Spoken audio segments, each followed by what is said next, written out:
Hello, everyone. My name is Mitisha Gupta, and I am your host for today's podcast, Win Over Hypertension.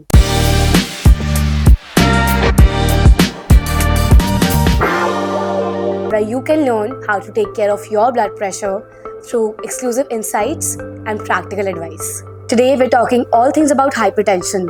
Why is it caused, how it matters, and most importantly, how to take care of it effectively. Hello, doctor. It's my honor to have you on this podcast today. नमस्कार, मी doctor Rahul Ramesh Trimukhe, इंटरव्हेन्शनल cardiologist म्हणून Trimukhe heart and chest super speciality hospital Ahilyanagar इथे कार्यरत आहे. So, doctor, by now we all know what hypertension is. But can you please elaborate on it? I mean, why is it so important for us to take care of ourselves even when we feel fine? Hypertension म्हणजे उच्च रक्तदाब. ह्याचाच अर्थ की जे आपल्या धमन्यांमधलं जे pressure असतं तर ते प्रेशर जास्त झालं की त्याला आपण हायपरटेन्शन असं म्हणतो. हायपरटेन्शनमुळं बरेच आजार आपल्याला बळावू शकतात. त्याच्यामुळं ब्लड प्रेशर आपण तपासणं गरजेचं आहे. ही पातळी जेव्हा 140 आणि 90 ह्याच्यापेक्षा जास्त जाते त्याला आपण उच्च रक्तदाब किंवा हायपरटेन्शन असं म्हणतो. Okay, but why is it so often called the silent killer? What makes it so dangerous over time? हायपरटेन्शनला सायलेंट किलर असं संबोधलं जातं कारण की बऱ्याच वेळेस 90 ते 95% रुग्णांना त्याचे लक्षणच जाणवत नाहीत. त्याच्यामुळं त्याला सायलेंट किलर असं संबोधलं जातं. जे 5% रुग्णांना लक्षणं जाणवतात त्याच्यामध्ये डोके जड पडणे, धडधड होणे, पायावर सूज येणे, दम लागणे अशी लक्षणं जाणवू शकतात. So, doctor, I would like to know what are the most common reasons people develop high blood pressure? Is it genetics, lifestyle, or something else? उच्च रक्तदाब होण्याचे कारण प्रामुख्याने आपण त्याच्यात वर्गीकरण करतो प्रायमरी हायपरटेन्शन आणि सेकंडरी हायपरटेन्शन. प्रायमरी हायपरटेन्शन ज्याच्यामध्ये काहीच कारण सापडत नाही तशा पेशंट्सला आपण प्रायमरी हायपरटेन्शन असं संबोधतो. त्याच्यामध्ये खास करून अनुवंशिकता किंवा जेनेटिक कारण असण्याची शक्यता असते. आणि सेकंडरी हायपरटेन्शन म्हणजे ज्याच्यामध्ये काही कॉजेस आपल्याला सापडतात जसे की किडनीचे आजार आहेत, थायरॉइडचा आजार आहे किंवा अदर दुसरे काही ग्रंथींचे आजार आहेत ते त्याला आपण सेकंडरी हायपरटेन्शन असे म्हणतो. How is blood pressure exactly diagnosed? When looking at the blood pressure readings, can you elaborate on the exact numbers people should be looking at? High blood pressure म्हणजे हायपरटेन्शन ज्यावेळेस systolic blood pressure म्हणजे वरचा blood pressure 140 पेक्षा जास्त आणि diastolic blood pressure म्हणजे खालचा blood pressure 90 पेक्षा जास्त त्यावेळेस आपण त्याला हायपरटेन्शन असे संबोधतो. तर हे नंबर्स प्रत्येकाने जाणणं गरजेचं आहे. आणि वर्ष म्हणजे जे व्यक्ती 40च्या खाली आहेत, 40 वयाच्या कमी आहेत तर त्यांनी वर्षातनं एकदा तरी आपलं ब्लड प्रेशर तपासून पाहावे.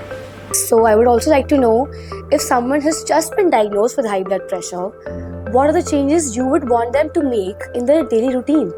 ज्या रुग्णांना पहिल्यांदाच आपल्याला ब्लड प्रेशर किंवा उच्च रक्तदाब आहे असं कळतं तर त्यांनी सर्वप्रथम आपली लाईफस्टाईल चेंज करणं गरजेचं आहे. लाईफस्टाईलमध्ये म्हणजे खाण्यापिण्याच्या सवयी अतिरिक्त मीठ खात असाल किंवा खारट पदार्थ खात असाल तर ते निश्चितपणे कमी करणं गरजेचं आहे.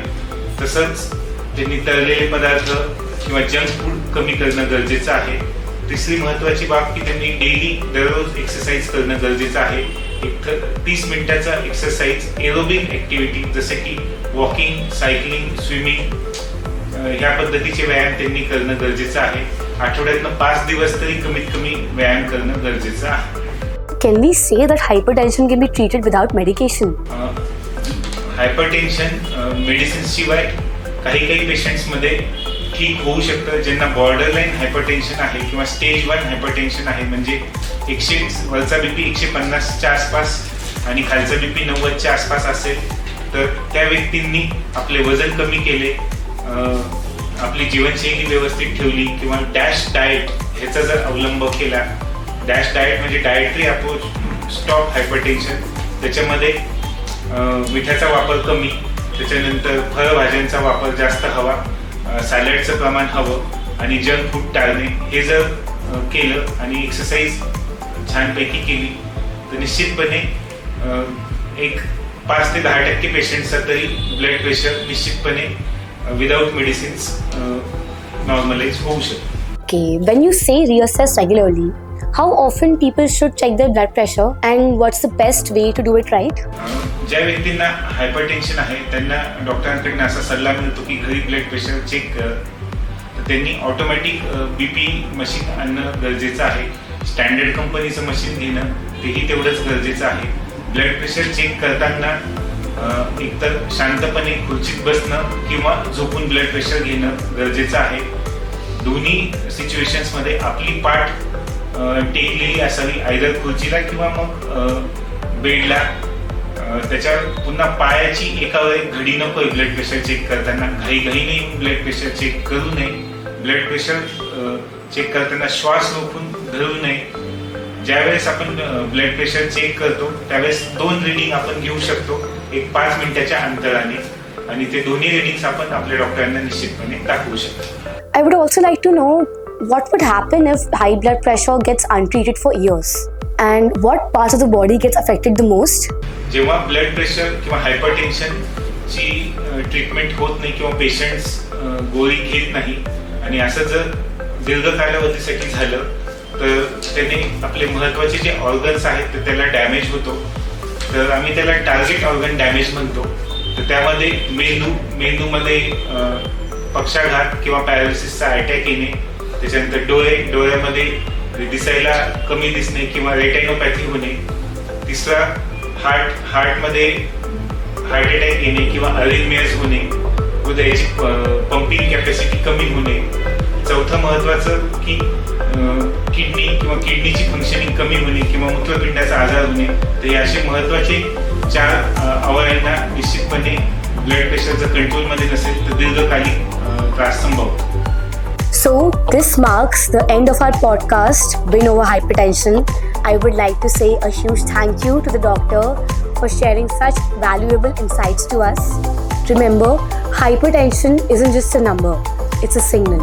And with right knowledge and action, it's absolutely preventable. If you found this episode helpful, do not forget to like, share and subscribe and share your valuable insights with us.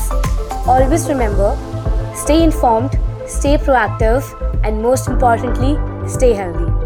This is Mritisha Gupta signing off from this podcast, Win Over Hypertension.